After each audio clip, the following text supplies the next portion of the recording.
vamos a tratar, como lo hacemos los miércoles, lo de quién es quién en las mentiras de la semana, que son muchas, pero no alcanza el tiempo, no es una o dos.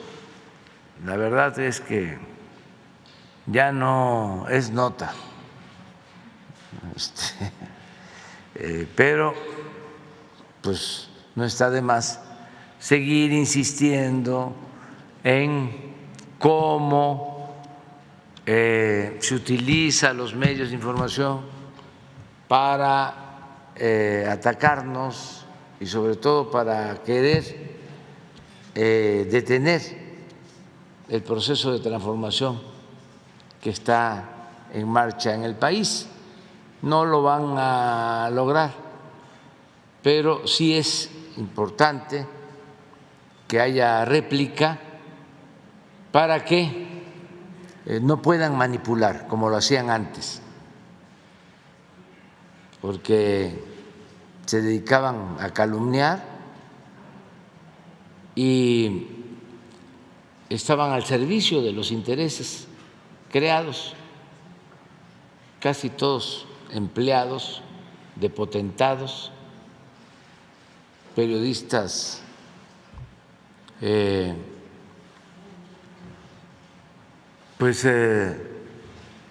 subordinados a la oligarquía. No es un periodismo independiente que represente los sentimientos del pueblo, no, es un periodismo faccioso que representa a grupos de poder económico y de poder político. Es parte de la corrupción que imperó durante mucho tiempo y ahora están muy molestos porque pues ya no tienen el poder que antes exhibían impunemente. Ya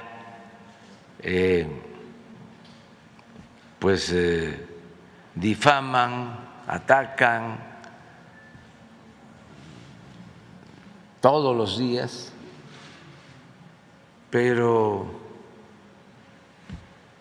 no tienen efectividad, porque la gente, lo hemos dicho muchas veces, está muy consciente y ya está harta de la prensa vendida o alquilada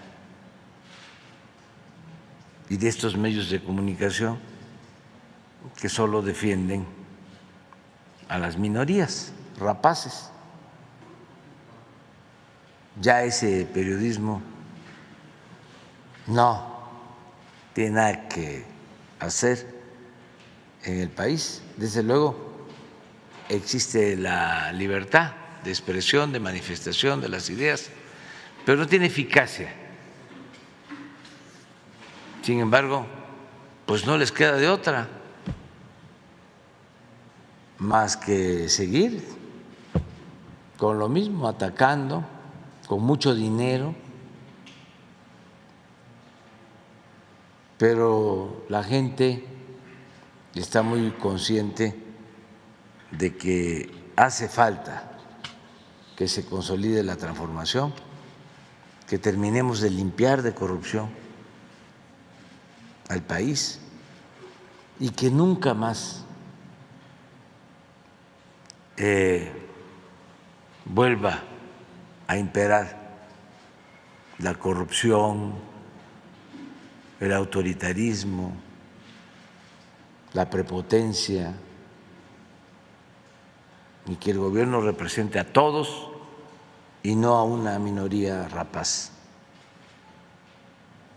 Entonces, ya estamos en ese proceso, la gente lo ha entendido muy bien, hay mucha conciencia ciudadana y por eso pues se va avanzando y vamos a continuar avanzando.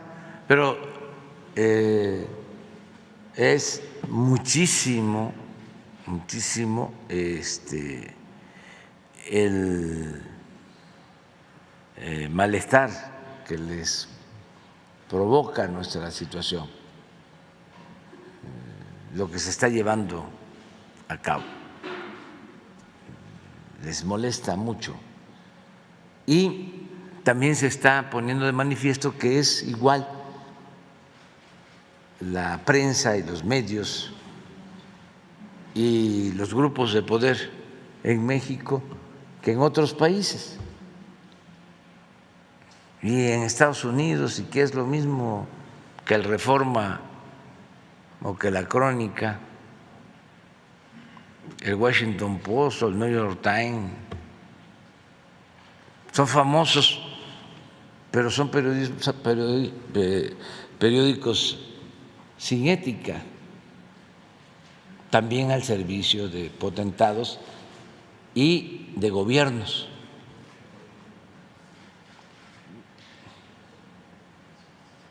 No informan más que lo que le conviene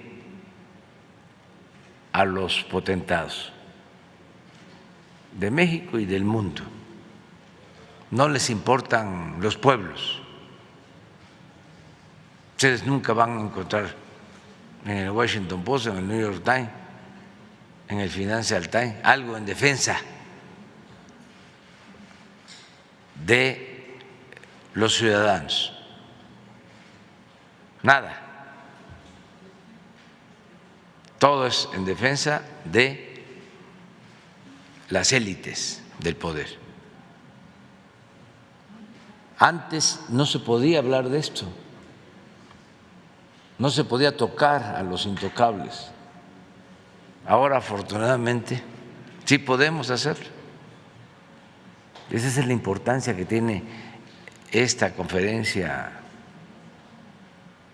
mañanera, que podemos replicar. Acaba de haber un artículo en el Washington Post sobre la supuesta destrucción de las zonas arqueológicas por la construcción del Tren Maya. Falso de principio a fin. Leí otro artículo acerca, creo que del New York Times o de una revista especializada, sobre la detención del general Cienfuegos. New York Times, de vergüenza, y parece que ese periodista ha sido premiado. No tiene fundamento y toda la información es de las agencias estadounidenses. Es la visión de las agencias del gobierno de Estados Unidos. Esa es su fuente principal. No es lo que nosotros sostenemos. Le faltó, por ejemplo, decir que antes, aunque hay una referencia al tema, los gobiernos de México permitían que la DEA y otras agencias intervinieran en México violando nuestro territorio, nuestra soberanía.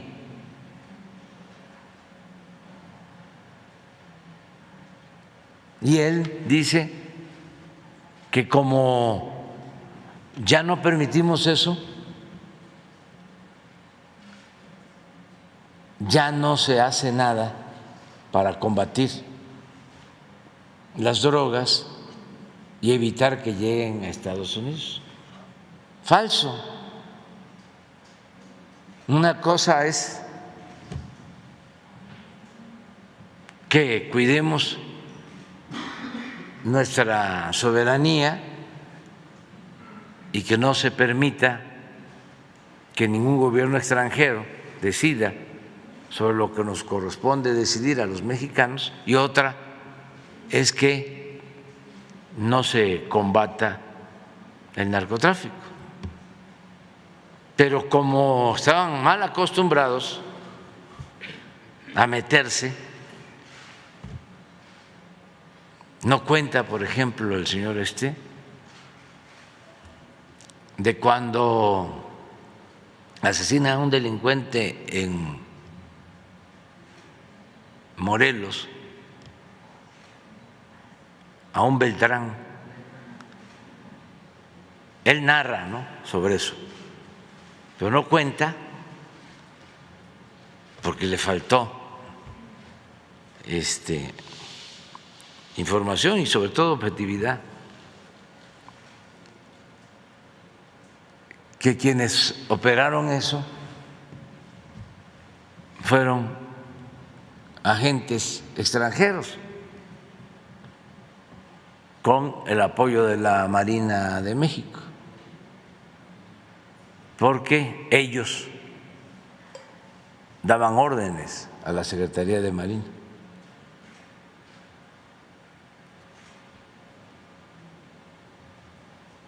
Y a su estilo de ellos hasta vulneraron el cuerpo de esta persona, le pusieron dólares y así permitieron tomarle fotografías.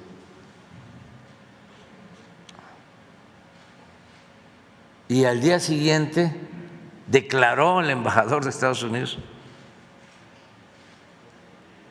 de que ellos habían participado y que además ellos confiaban en la Marina, no en el Ejército de México.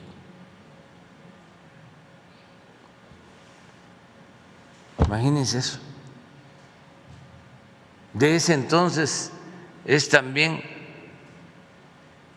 el que se abrió la frontera para meter armas de contrabando en el operativo Rápido y Furioso, en acuerdo de los dos gobiernos, violando nuestra soberanía. Pero nada de eso trata. Y no reconoce que en el caso del general Cienfuegos, el expediente que nos enviaron no tenía pruebas, no tenía sustento, pero se quedaron molestos porque ellos estaban acostumbrados a decidir sobre asuntos que solo corresponden al gobierno de México. Pero bueno, esto es mundial, son los poderes de los que se sienten dueños del mundo. Es el gobierno del mundo, es a lo que aspiran. Y nosotros lo que queremos es que se respeten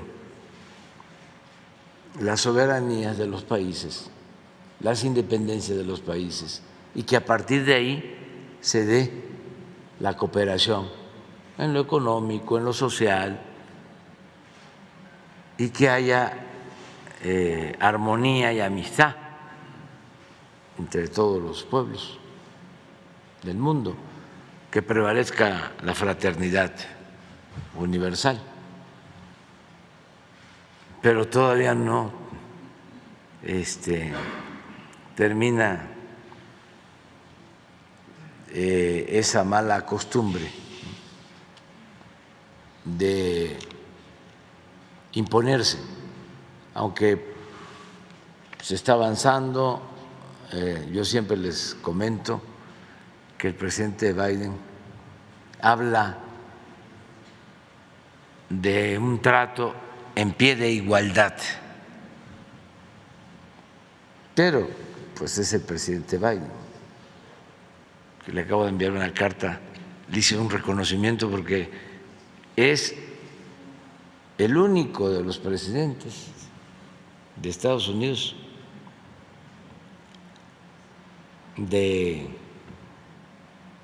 la historia moderna que no ha mandado a construir ni un metro de muro.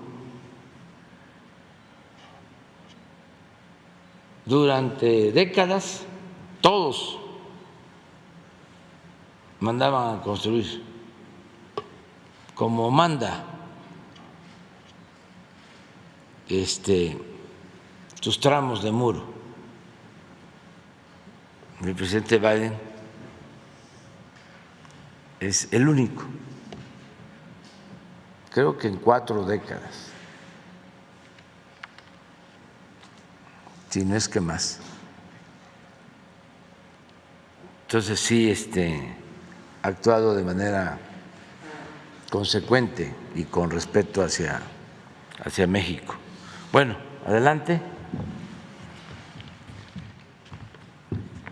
Muchas gracias, presidente. Buenos días a todas y a todos. Esta es la sección ¿Quién es quién? En las mentiras de la semana del 14 de diciembre de 2022.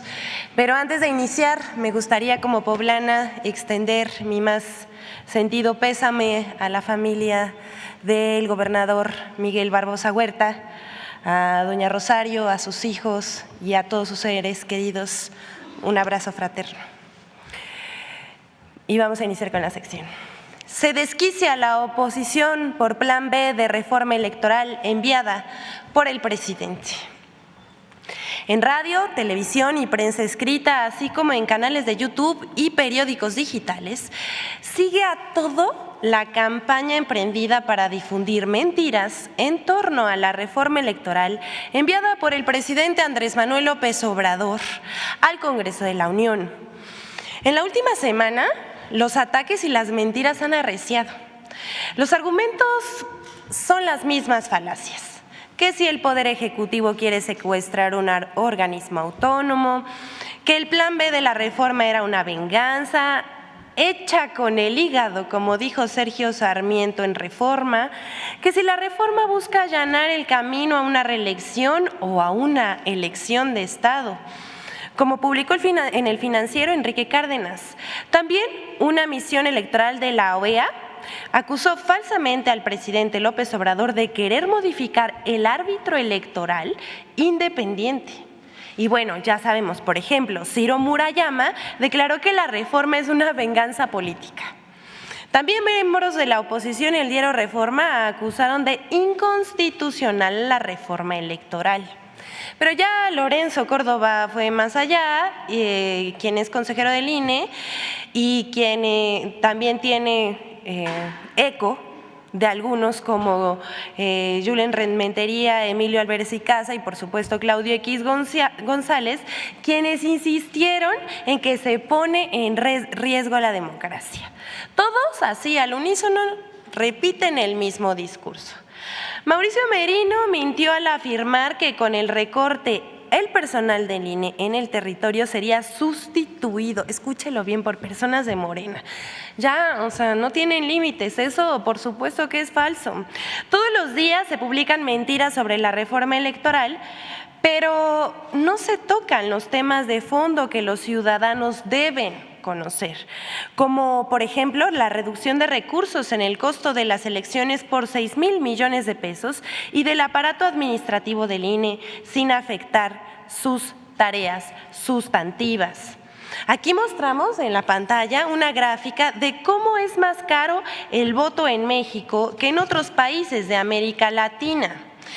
Por ejemplo, vemos, esto está en dólares, En México cuesta $7.61 y en países como Chile y Colombia cuesta menos de $1. Sin embargo, eso no se dice y los diarios prefieren publicar en sus portadas, como estamos viendo aquí en la pantalla, mentiras un día sí y al otro también. Vean, nada más les pusimos aquí en la pantalla más o menos 2 semanas de cobertura con lo que tiene que ver de la reforma electoral, y no solamente fueron portadas, sino también fueron notas periodísticas, columnas de opinión, editoriales en radio y televisión, pero para eso vamos a mostrarles en este momento un video de cómo se editorializa en los medios y se fija una postura. Esto por supuesto que sin datos, sino con descalificaciones que se propagan con la intención de confundir a los ciudadanos.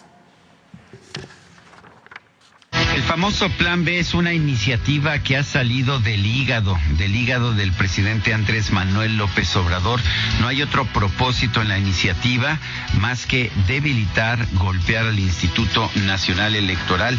De hecho, en las muchas páginas que tiene esta iniciativa se señala que el Instituto Nacional Electoral es uno de los ejemplos más nocivos de lo que los gobiernos neoliberales determinaron como proliferación de instituciones descentralizadas y autónomas.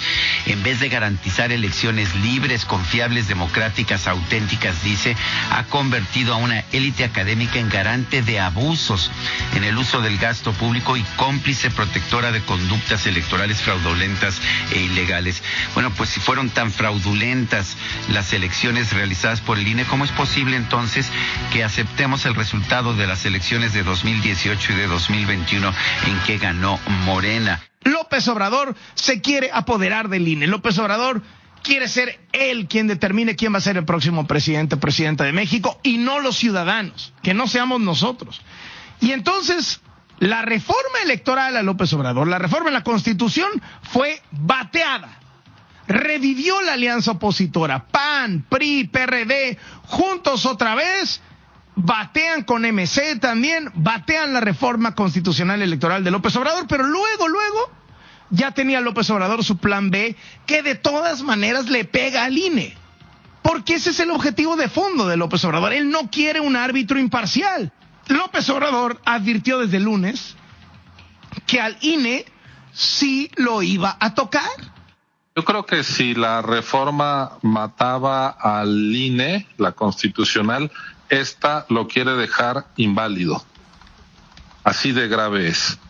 Es decir, está vivo el INE, no pudieron acabar con un instituto que en la Constitución aparece como autónomo, pero le están cortando las piernas, las manos, y eso puede comprometer las funciones que tiene que realizar el Instituto Nacional Electoral.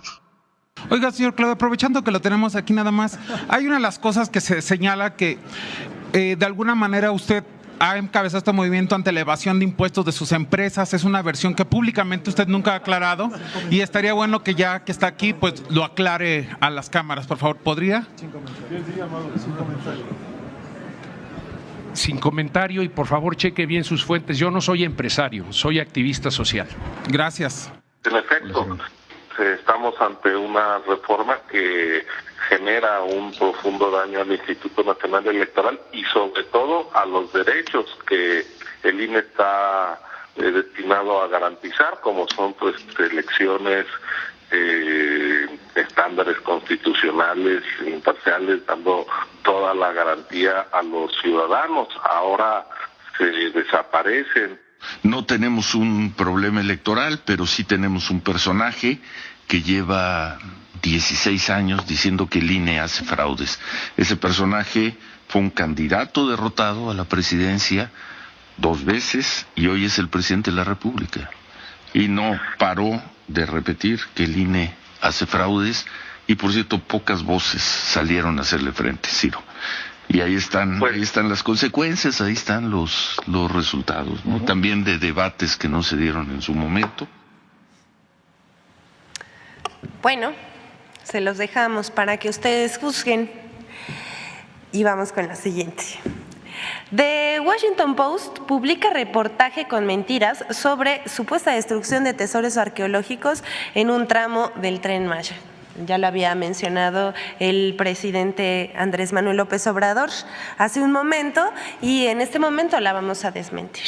El diario estadounidense The Washington Post pidió a través de su corresponsal Kevin Siff documentar la labor de campo del INAH en el proyecto del Tren Maya, lo cual ocurrió, pues el INAH le proporcionó información de los frentes de excavación, de los procesos de investigación, vinculando al salvamento arqueológico en el Tren Maya. Todas las facilidades. 6 meses después, The Washington Post publicó un reportaje con el título Destruyendo tesoros mayas para construir un tren turístico, lo cual es absolutamente falso.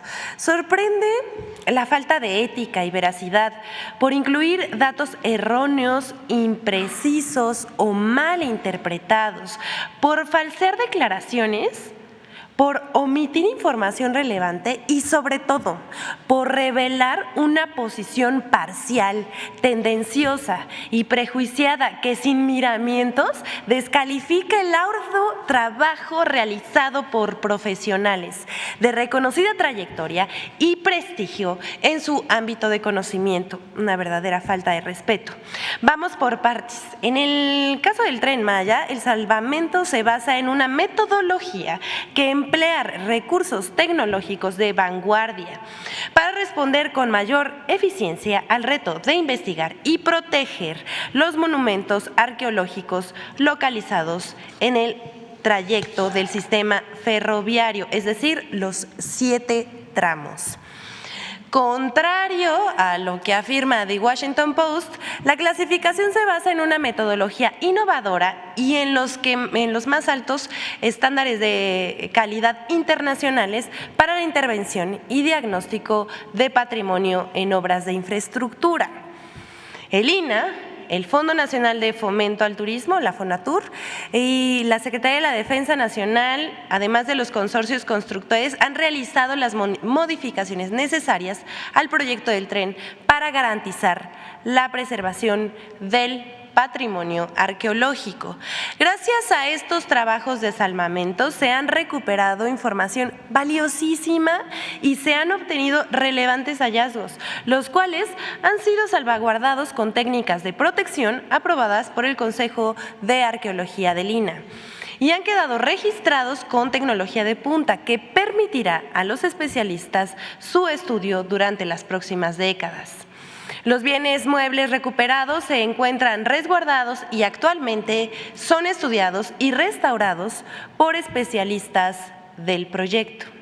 En el proyecto del Tren Maya, por primera vez en México,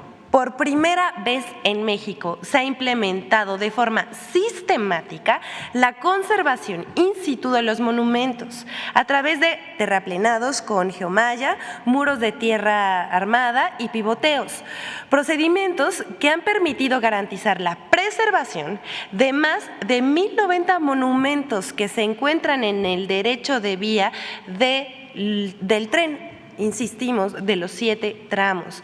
Cabe señalar que estas medidas han permitido atender recomendaciones expresadas por organismos internacionales como la UNESCO. Asimismo, únicamente en 7 casos se han implementado medidas excepcionales para reubicación de monumentos. Queremos reiterar esta mañana, el Tren Maya respeta el medio ambiente y el patrimonio arqueológico de la cultura maya. Se han preservado 31,306 bienes inmuebles, cimientos, basamentos y albarradas, más de 1,000 cuevas y cenotes, más de 700,000 fragmentos de cerámica, 463 osamentas y 576 vasijas. Además, se invierte en mejorar 26 zonas arqueológicas y crear 9 centros de atención a vigilantes. Hasta aquí la sección de hoy, concluimos, fuimos muy breves debido al tiempo, pero para que se quede esto, que es uno de los proyectos más grandes que se ha hecho en la arqueología en nuestro país. ¿Es cuánto, señor presidente? De los que no han preguntado en 15 días, tú, en 15 días, tú, 2, la compañera 3 y 4, ahí. Gracias, presidente. Buenos días a todas y a todos. Nancy Flores, de la revista Contralínea. Presidente, hace un momento usted decía que pues sigue esta tendencia de Estados Unidos a sentirse el gobierno del mundo. Y yo quisiera preguntarle si en la próxima reunión que va a tener con el presidente Joseph Biden y también con el primer ministro de Canadá, Justin Trudeau, no se aceptara esta propuesta de su gobierno de integrar a toda América, si usted tiene un plan B para este caso y proponer a América Latina que se integre. Eso, bueno, entendiendo que hay circunstancias geopolíticas en este momento, como el golpe de Estado en contra del presidente Pedro Castillo allá en Perú, entendiendo toda esta coyuntura, sin embargo, pues a su gobierno ya le restan 22 meses. Entonces, preguntarle si tiene un plan B para estos 22 meses y que por fin este sueño de que América, o por lo menos América Latina, se integre, pues podría tener viabilidad. Bueno, yo creo que hay tiempo y hay también condiciones inmejorables para llevar a cabo una nueva política en nuestro continente. Yo sostengo que son 3 elementos básicos. Primero, el que se busque la integración económica para sustituir importaciones de otras regiones del mundo, que se produzca en América, en todo el continente, lo que consumimos. Ese es el planteamiento central. Ya se inició con el tratado, hay una integración en América del Norte, pero hace falta que se consolide esta integración en América del Norte con una política bien definida de sustitución de importaciones. No es posible que se destinen muchos recursos económicos en América del Norte y se compre en Asia todo lo que se consume o una buena cantidad de lo que consumimos en América del Norte. Si se sustituyen esas importaciones, imagínense cuánta inversión, cuánto crecimiento, cuánto empleo y cuánto bienestar. Y existen todas las condiciones favorables para lograrlo.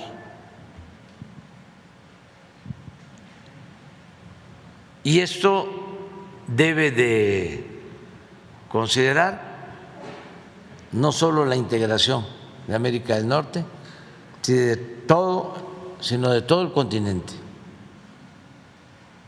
Y se convierte América en el continente económico, comercial más fuerte del mundo, porque tiene mucho potencial. Entonces, en vez de estar pensando en hegemonías bélicas, en dominio del mundo mediante el uso de la fuerza, se tiene que buscar que haya equilibrios en lo económico, en lo comercial, y que no haya hegemonías que lleven a querer resolver los problemas de los desequilibrios mediante el uso de la fuerza. Es alejar la tentación del uso de la fuerza y competir en buena lid sin que haya ningún tipo de guerra, ni siquiera guerra comercial. Ese es el primer planteamiento. Claro, hay que planear, porque hasta ahora no se ha hecho. Se aplica aquello de que se echa a andar la carreta y que las calabazas se acomodan solas. Y no. Precisamente en Asia, en China en especial, planean hacia adelante. Ya saben que van a lograr en el 2030, en el 40, en el 50. Y aquí estamos pensando en la próxima elección, no en la próxima generación. Entonces, ese es el primer tema. El segundo es que no puede haber tanta desigualdad en nuestro continente. Y por eso podemos impulsar una alianza para el bienestar de los pueblos de América Latina, del Caribe. Lo que fue en su momento la Alianza para el Progreso, en la época del presidente Kennedy. Esto es importante porque si hay crecimiento económico, si hay oportunidades de trabajo, si hay bienestar en los países de América Latina, del Caribe, hay posibilidad de ordenar el flujo migratorio. Si se sigue abandonando América Latina, el Caribe, pues no se va a poder ordenar el flujo migratorio y se van a seguir poniendo en riesgo las vidas de millones de americanos de distintos países, de Centroamérica, de Sudamérica. Lo que está sucediendo, están saliendo miles de personas, no solo de Centroamérica, de Colombia, de Venezuela, de Ecuador, de Perú, de todos lados, de todas partes. Entonces, se requiere que haya oportunidades de trabajo en los lugares de origen, que la gente no se vea en la necesidad de emigrar. Y para eso se necesita un plan para el bienestar. Existen bancos de desarrollo para América Latina, como el BID y otros, pero no hacen nada, no ayudan, no impulsan la actividad productiva, no generan empleos en los países. Son aparatos burocráticos onerosos de fachada. Entonces, ese es otro tema. ¿Cómo se lleva a cabo un plan para la cooperación económica y el bienestar en toda América? Y lo tercero es el respeto a la soberanía de los países,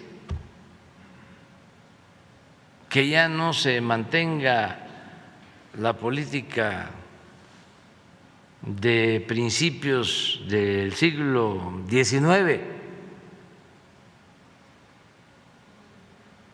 de que se intervenga en las decisiones de los pueblos, de los países que son libres, que son independientes, que son soberanos. Ahora me llamó mucho la atención, en el caso de Perú, el primer mensaje hablando de que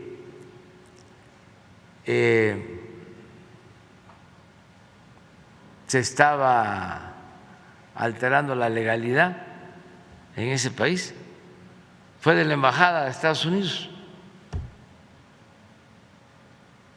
en Perú.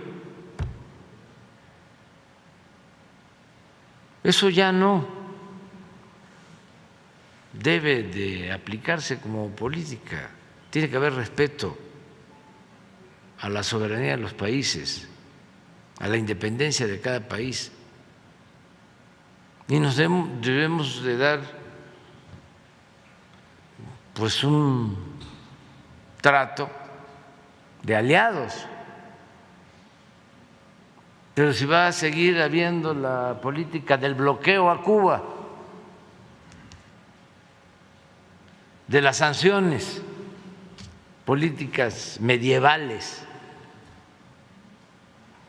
que afectan a los pueblos,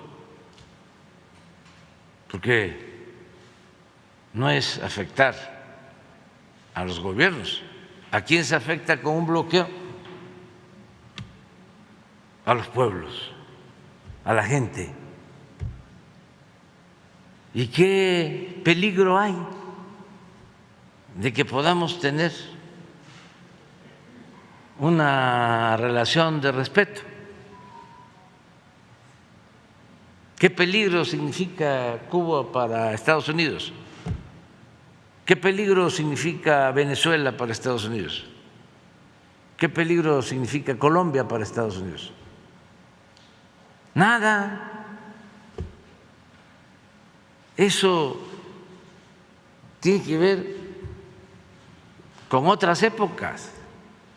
Hacer a un lado lo de la doctrina del destino manifiesto y de la doctrina Monroe e iniciar una etapa nueva en nuestras relaciones,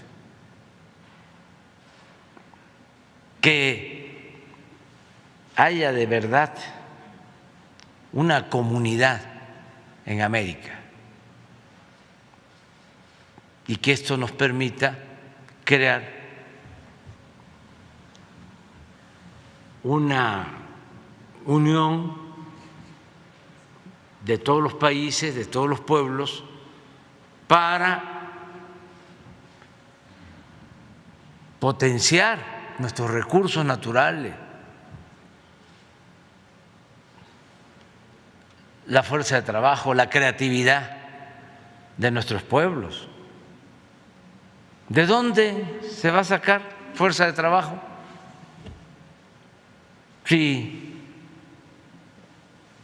en Estados Unidos en Canadá, incluso en México, ya empieza a escasear fuerza de trabajo joven.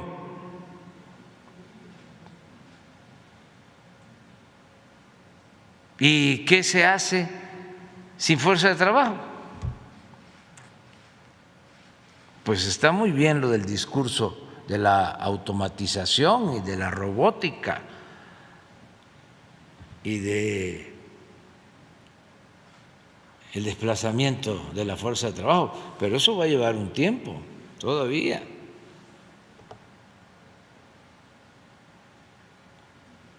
Ahora no se pueden instalar plantas en Estados Unidos porque no hay fuerza de trabajo.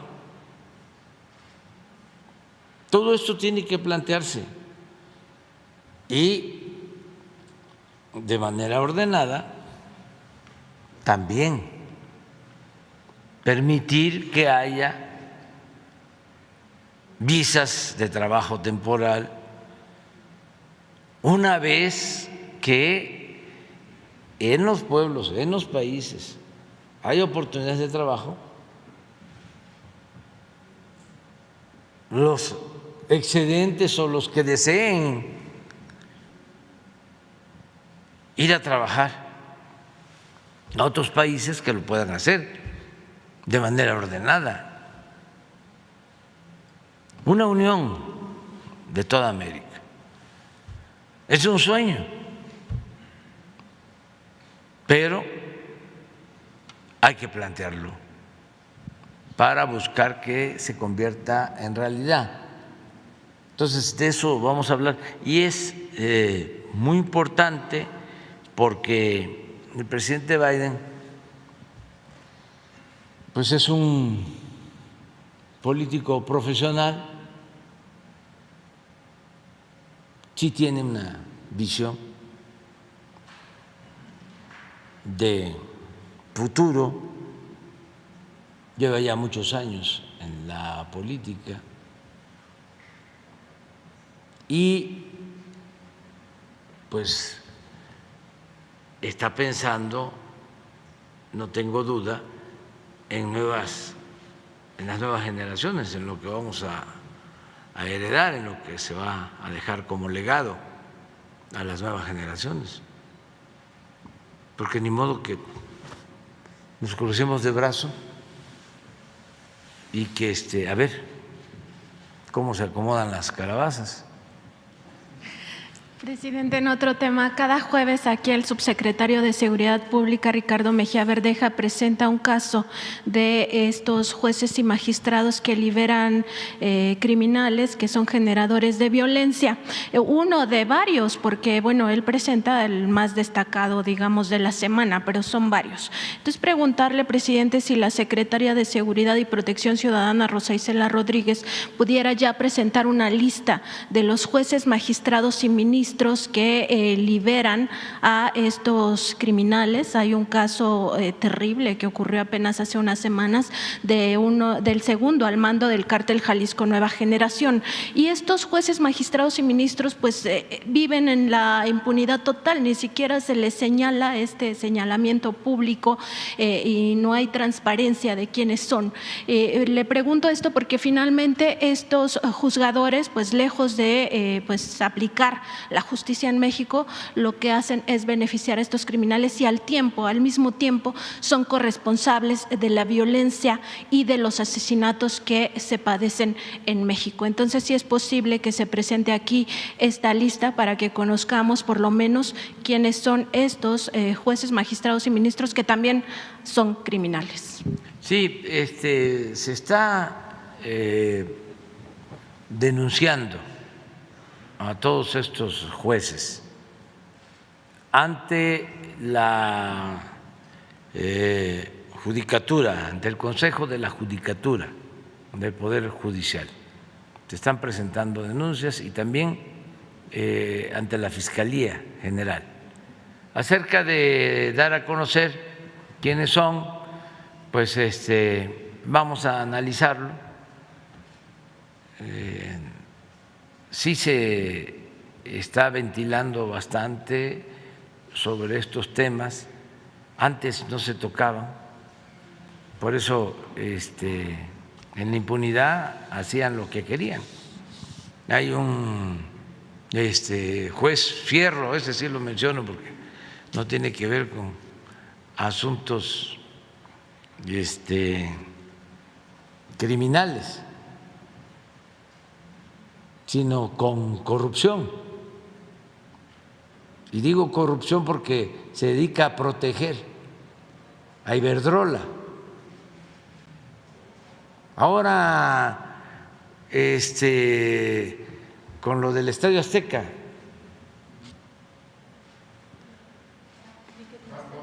Bad Bunny,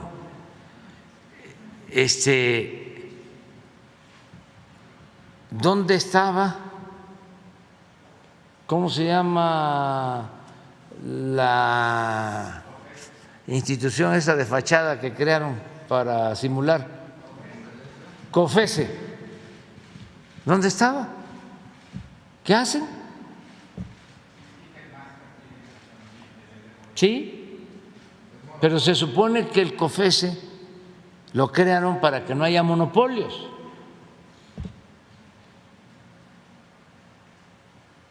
Como crearon el IFETEL para que no hubiese monopolios en los medios de comunicación. Y a ver, les pregunto a ustedes, ¿no hay monopolios en los medios de comunicación?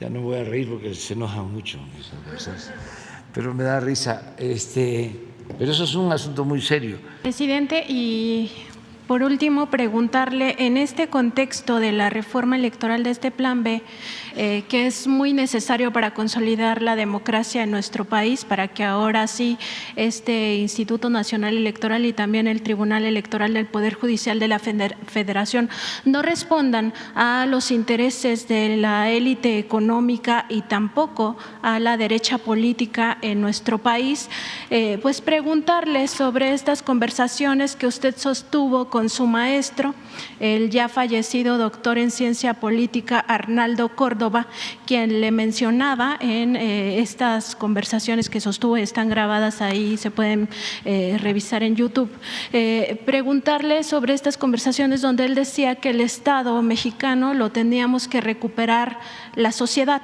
porque estaba pues en manos de la oligarquía, y él decía que la única forma de que fuera efectivo para la sociedad pues era recuperarlo, que ya no estuviera capturado, ¿no?, por estos grupos, sobre todo por el poder económico. Preguntarle cómo vamos en ese sentido, qué tanto ha avanzado la recuperación del Estado mexicano, entendiendo que hay muchísima resistencia de estos grupos que todavía están enquistados, no solo en los organismos autónomos, sino incluso muchos de ellos permanecen en el gobierno, agazapados, quizá no se han quitado la máscara. ¿Cómo vamos en ese avance de recuperar al Estado mexicano? Y también si pudiera recordar estas conversaciones con el doctor Arnaldo Córdoba. Gracias, presidente. Pues Arnaldo Córdoba, pues un gran maestro,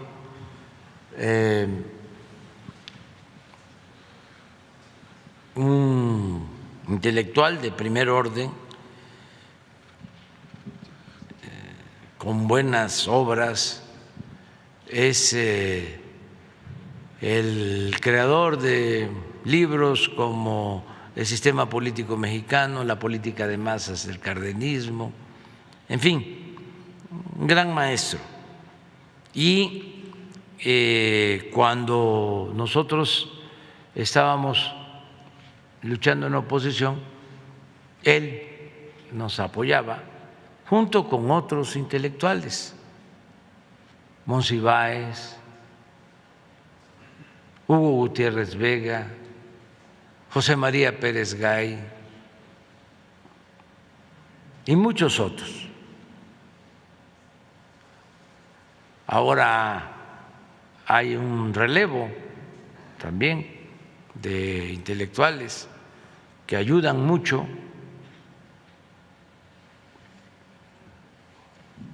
Siempre ha estado pues aportando aún con independencia, con autonomía, Lorenzo Meyer,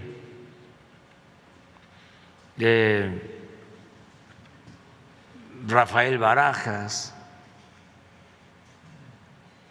Pedro Miguel,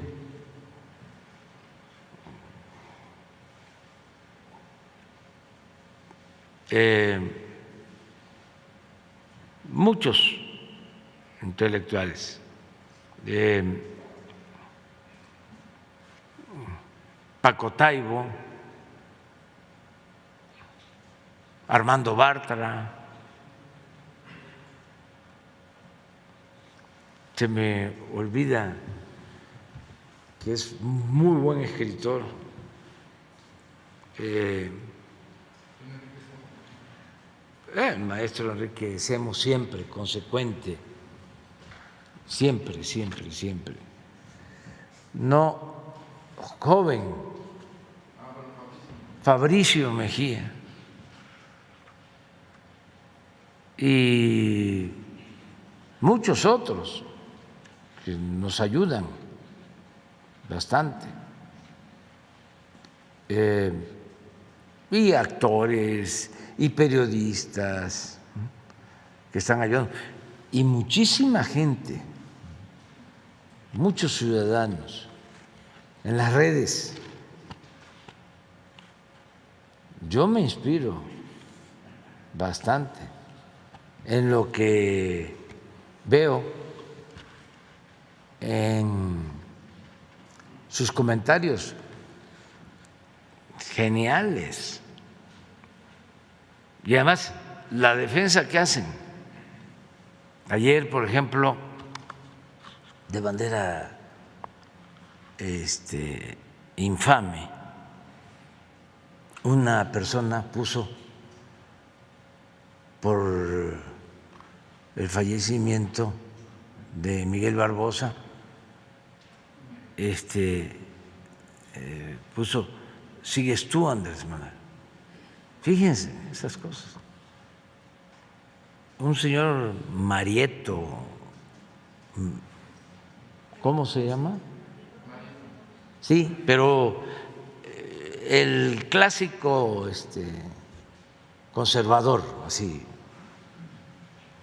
de malas entrañas, porque eso pues no se le desea a nadie, pues a nadie se le debe desear la muerte, pero los hay así. Entonces la misma gente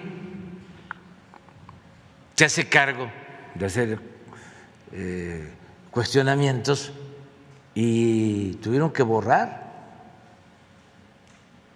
los mensajes. Entonces el maestro Leonardo Córdoba, pues una persona excepcional, y cómo vamos en la recuperación del poder para el pueblo. Yo pienso que hemos avanzado mucho. Ayer mencionaba de que ya habían utilizado hasta como ofensa el que los días 12 de diciembre sacaban cosas, ¿no?, contrarias al pueblo. Un 12 de diciembre sacaron lo del FOBAPROA en el Congreso, el PRI y el PAN. Y un 12 de diciembre sacaron lo de la reforma energética para entregar el petróleo. Y decía yo que este 12 de diciembre ya nada, porque ya no pueden hacer esas barbaridades. Entonces me preguntas, ¿cómo se ha ido avanzando? Muchísimo. Ahora están buscando que no se apruebe la ley electoral, cuando pues es importante el que se dé el ejemplo de que no se debe de gastar mucho, que el presupuesto es del pueblo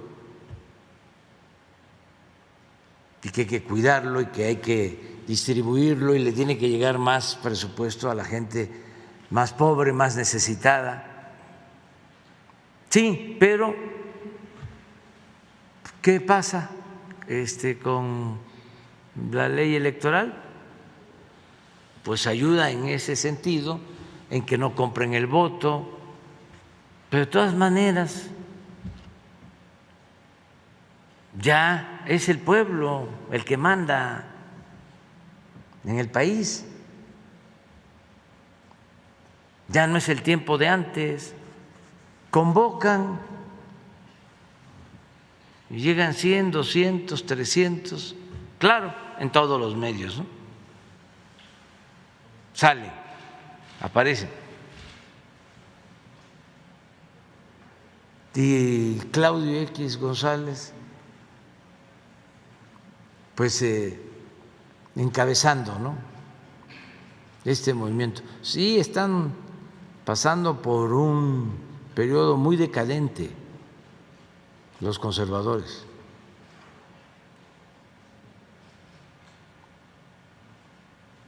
Entonces, sí existe una recuperación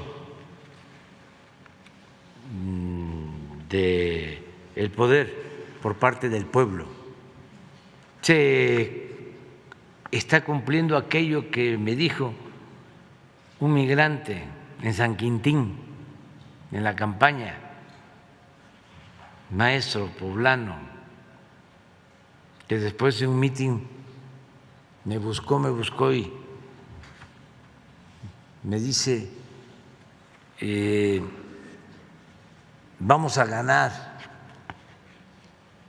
pero no olvide que así como el presidente Juárez separó el poder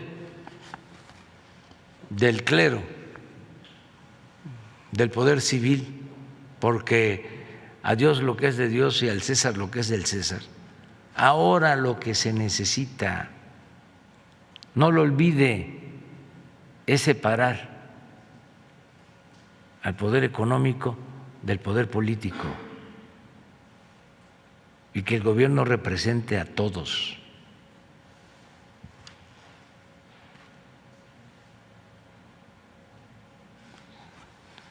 Sabia recomendación. Un gobierno que represente a todos, que no esté tomado, que no esté secuestrado por una minoría rapaz, por un pequeño grupo. ¿Quiénes eran, pues, los que dominaban en el gobierno? Pues los potentados, al grado de que no pagaban impuestos, hacían lo que querían porque tenían el control de todos los medios de información, manipulaban a su antojo. Tenían a Krause encabezando un grupo y a Aguilar Camín encabezando otro grupo de intelectuales orgánicos, financiados por el presupuesto.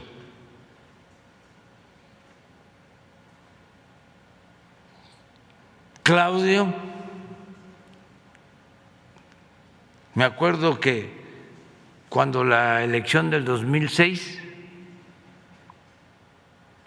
en una reunión de empresarios, él se paró a defender a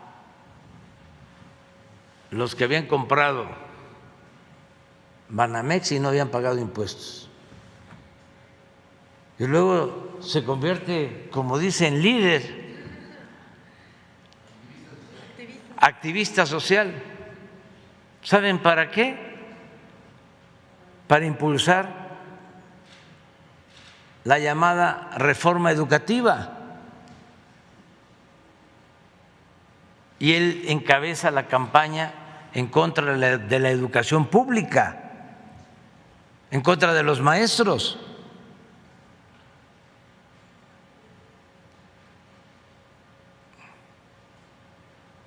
A favor de la privatización de la educación. Llegó a tener unos, ¿cómo se llaman estos carteles grandes? Espectaculares, donde medía el tiempo en que no había clases en las escuelas, porque los maestros eran unos flojos. Una mentalidad retrógrada. Pero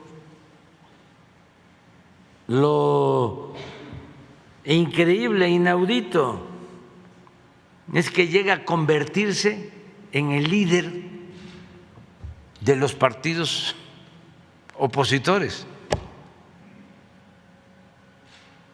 Y es el jefe de los partidos opositores. Imagínense qué diría Calles o López Mateos o Manuel Gómez Morín.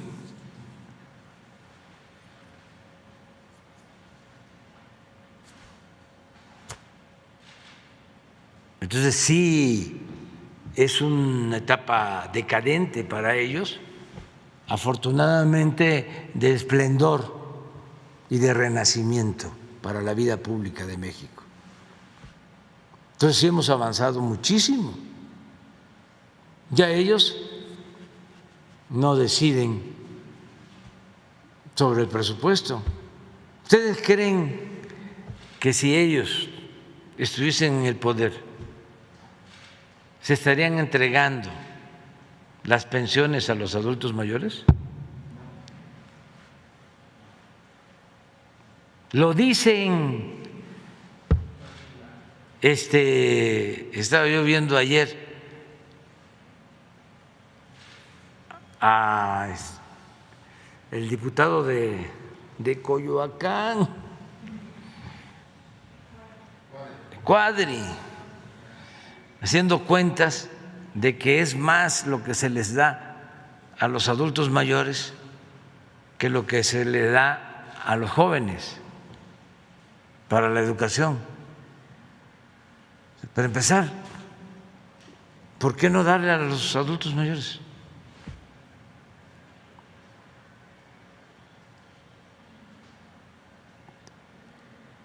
¿Por qué no? Y dice, no sé, creo que 500,000 millones, no, como 800,000 millones o 1 billón, por ahí tiene su... Sí, ¿a quién? A los jóvenes. Y 1,200,000,000 a los adultos mayores. Entonces, pues están mal sus datos. Esto,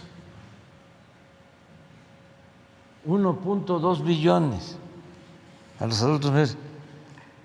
Estamos incrementando y deben de ser como 350,000 millones este año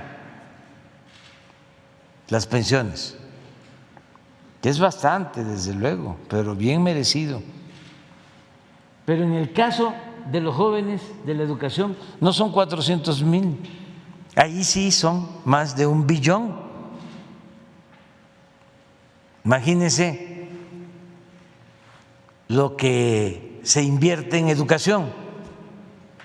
A ver si no tienes el presupuesto de educación.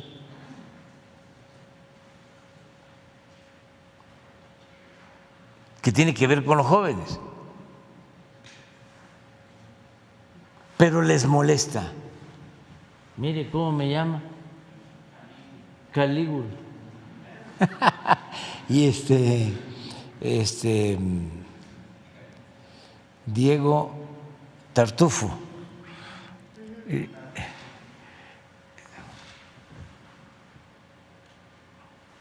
A Diego hablando de apodos, le dije en un debate, le digo a ti, en un debate que moderó López Dóriga, a ti te conocen, te dicen la ardilla, porque vives en Los Pinos.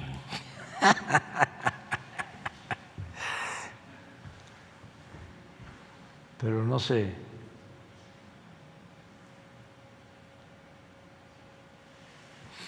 La Secretaría de Educación.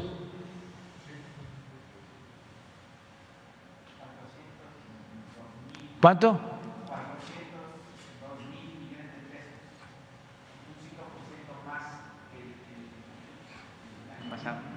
Sí.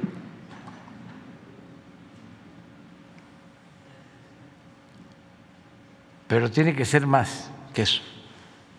Segurísimo que es más que eso. Todo lo que es la educación, más las becas, ¿sí? Que becas y atención a los jóvenes deben de ser como 100,000 millones más. Pero bueno, se atiende a los adultos mayores, se atiende a los jóvenes, se atiende a los discapacitados. No existirían esos programas si ellos mantuvieran el poder. Los hubiesen quitado. Ahora va a ser muy difícil que los quiten porque ya están en la Constitución. Son derechos constitucionales. Así como dicen, el INE no se toca, las pensiones no se tocan.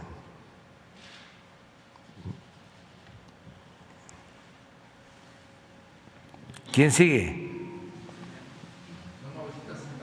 ¿Cuánto? 960,000 millones para la educación.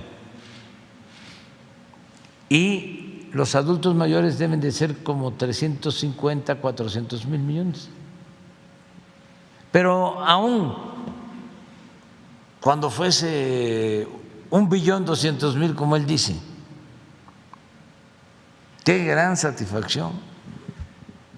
Imagínense los que han trabajado toda la vida. ¿Saben cuál es el avance más importante de los países europeos después de la Segunda Guerra Mundial?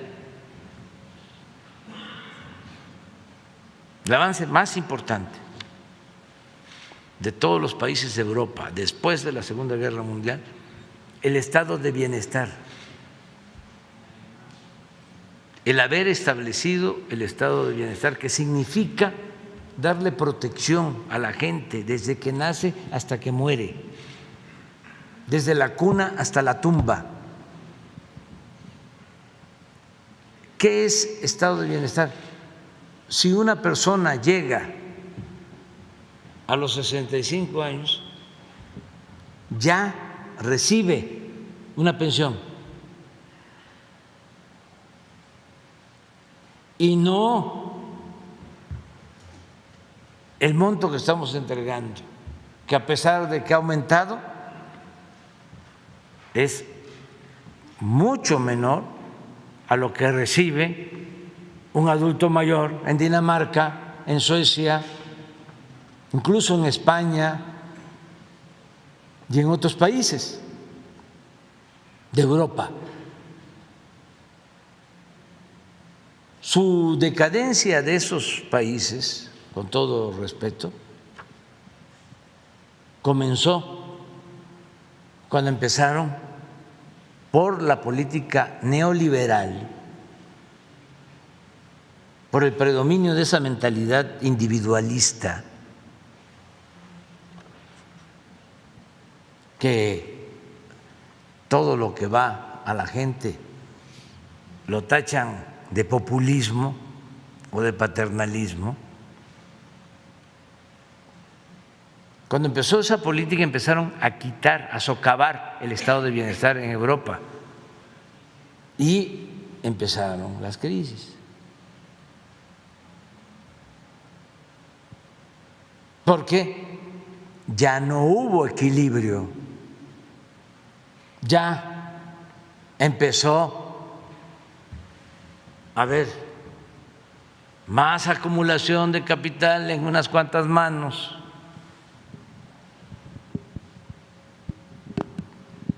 Y más pobreza.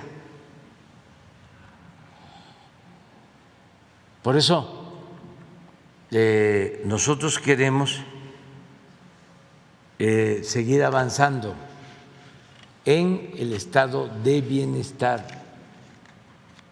Esto el conservadurismo mexicano no lo entiende.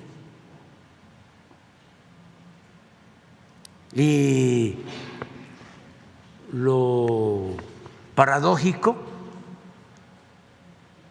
es que van a los templos, van a las iglesias y se olvidan de los mandamientos y se olvidan de la doctrina cristiana.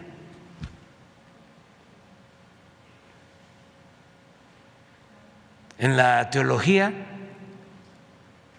hay dos concepciones, pero las dos acerca de la pobreza que defendía o la forma en que Jesús Cristo defendía a los pobres y los potentados, porque en la Biblia se dice, por ejemplo, que es más fácil que entre un camello por el ojo de una aguja que un rico al reino de los cielos. Eso está durísimo, es subversivo. Pero también, como Jesús constantemente habla en favor de los pobres, algunos teólogos interpretan que no está hablando de pobreza material, sino de pobreza espiritual. Pero aún cuando se tratara de pobreza espiritual,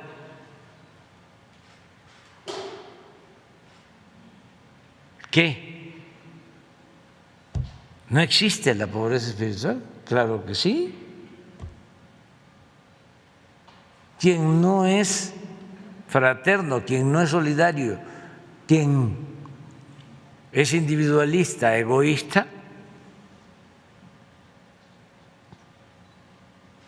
pues padece de pobreza espiritual.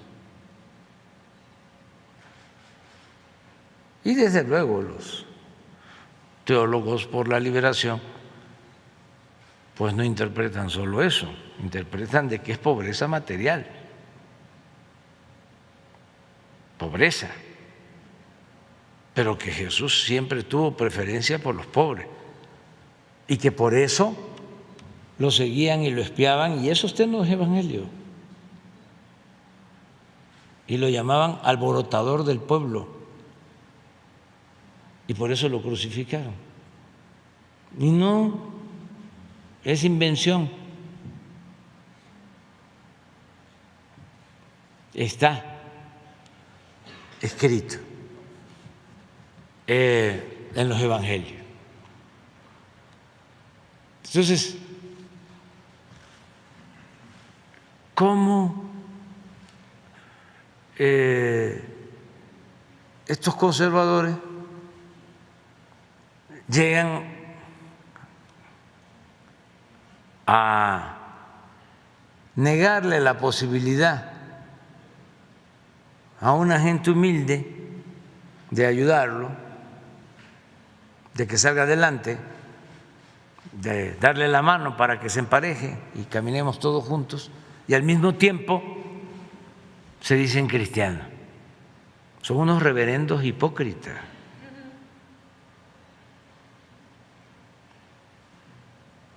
Te vas a quedar pendiente, porque si no, no vamos a llegar a Puebla.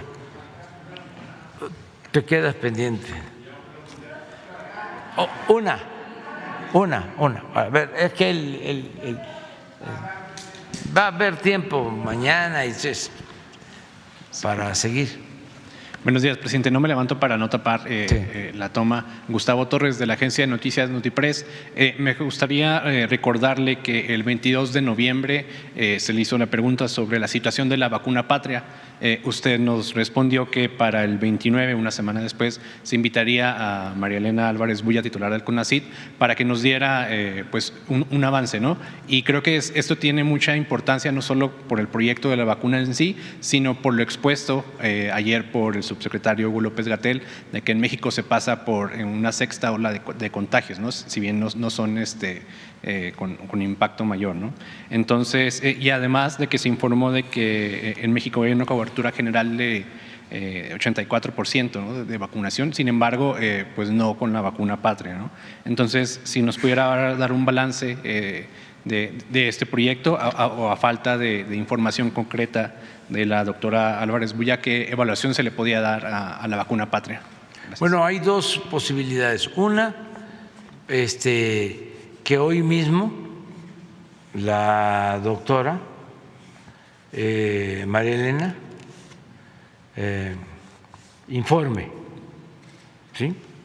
Que dé a conocer todo un reporte, que ya lo tiene porque hemos estado trabajando en eso, nada más que no hubo la oportunidad de hacerlo aquí. Esa es una. Y la otra es que venga ella, nada más que sería de este martes que viene en 8, lo que ustedes quieran. O las dos cosas, que hoy mismo envíe el reporte y se ponga en la página del gobierno y lo puedan ustedes revisar, y que ella venga de este martes que viene en 8, porque el martes que viene es seguridad, pero el otro sí es salud. ¿Te parece? Sí. Perfecto. ¿Y cuál sería su opinión sobre? De que se está avanzando bastante.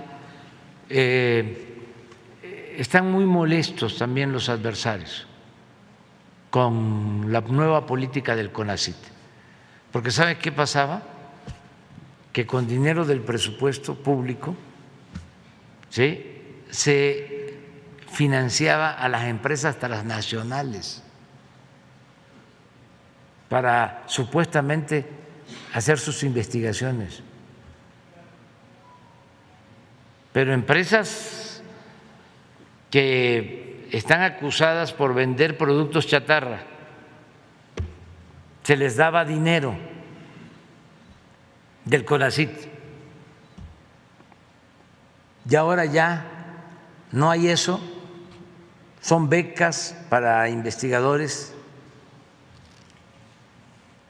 para eso se usa el presupuesto, y para hacer investigación en salud y en bienestar en beneficio del pueblo de México.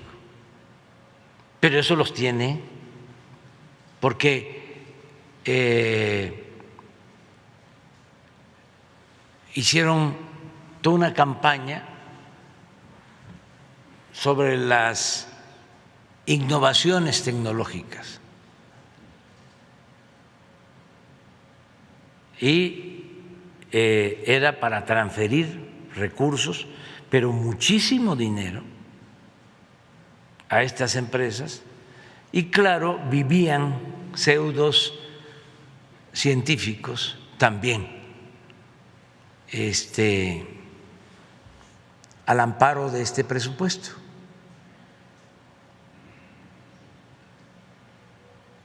Entonces están muy molestos. Entonces, cuando se da a conocer lo de la vacuna patria, pues ¿qué esperan? Como esperaban, aunque parezca increíble, de que no pudiésemos enfrentar el problema de la pandemia y que no pudiésemos atender a los enfermos en los hospitales, para que hicieran una campaña negra de desprestigio al gobierno. Siempre han estado apostando a eso, a que nos vaya mal. Entonces ahora con la vacuna patria, ¿qué dicen? Me los imagino. ¿Dónde están los resultados? Es un poco lo de la refinería o lo de el aeropuerto. Ahí espantan, ahí no llega nadie. Pues ahí va el aeropuerto creciendo, es un gran aeropuerto. Ya tiene 8,000 pasajeros, visitan el aeropuerto 10, 12,000 personas diarias y va a ir creciendo. Y ahí está. Y es un buen aeropuerto y no se va a hundir como se iba a hundir el lago de Texcoco. O la refinería. Dicen estos mentirosos, falsarios, corruptos del Reforma, que va a producir la refinería de Dos Bocas hasta el 2027. Ni que yo fuese junco. Se podría decir pero ¿qué otra cosa hay así? El Tren Maya. Esto, el reportaje. El mismo Instituto de Antropología les está respondiendo que están mintiendo, pero no tienen remedio, es gente muy deshonesta. Hay que seguir